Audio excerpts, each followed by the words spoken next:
नमस्कार मित्रांनो, SRS Ram farmer या चॅनलवर तुमचं स्वागत आहे. आजचा विषय असा आहे की शेळींच्या पिल्लांना जर दूध कमी पडलं तर गायचं दूध चालेल का मिल्क पावडर चालेल का व किती प्रमाणात द्यायचं, त्यांना पचन झालं तर नाही झालं तर काय करावे याच्यावर आपण बोलणार. मित्रांनो, काही पिल्लांना दूध कमी पडतं, त्यांच्या आईंना दूध बंदिस्त शेळी पालनामध्ये सरासरी हा प्रॉब्लेम राहत असतो, दूध कमी येईल. आणि दूध कमी आलं की गायचं दूध चालतं का? हो चालतं, मिल्क पावडर बी चालतं. पण जर पचन नाही झालं पिलांना तर तुम्ही गायच्या दुधामध्ये किंवा मिल्क पावडरमध्ये एक चिमूट 200 ml मध्ये एक चिमूट इतकुसं हिंग टाकू शकता तुम्ही.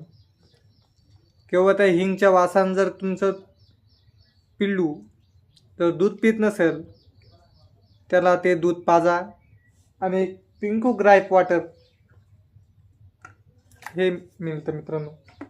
ग्राईप वॉटर हे म्हणजे पचनक्रिया, म्हणजे जे दूध गायचं दूध किंवा शेळीचं दूध पचन नाही व्हायला लागलं पिल्लांना, ते हे पाजायला पाहिजे. हे ग्राईप वॉटर काय सस्ती आहे, हे महाग नाही.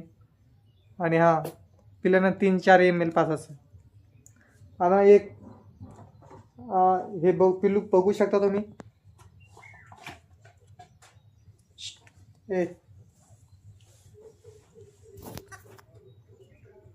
हे 10 दिवसाच पिल्लू मित्रांनो.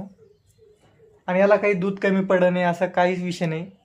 जन्माच्या टायमाला त्याची आई वारली तर पूर्णपणे आपल्या गायीच्या दुधावर अवलंबून आहे. दररोज त्याला त्याच्या वजनाच्या हिशोबानं, म्हणजे 2 किलो असलं ते तर 200 ml, 1 किलो असलं तर 100 ml, त्याच्या वजनाच्या हिशोबानुसार तुम्ही त्याला दूध पाजायला पाहिजे. 2 टाईम 3 टाईम. सरासरी सुरुवातीला 50 mlच पाजायला पाहिजे, कारण की ते पचन व्हायला त्रास होतं गायच्या दुधाचं. ते हिंग टाकल्यामुळे पित नव्हतं, म्हणून मी ग्राईप वॉटर आणलं. आणि याचे पूर्णपणे हे गायच्या दुधावर अवलंबून आहे. बघू शकता किती छान.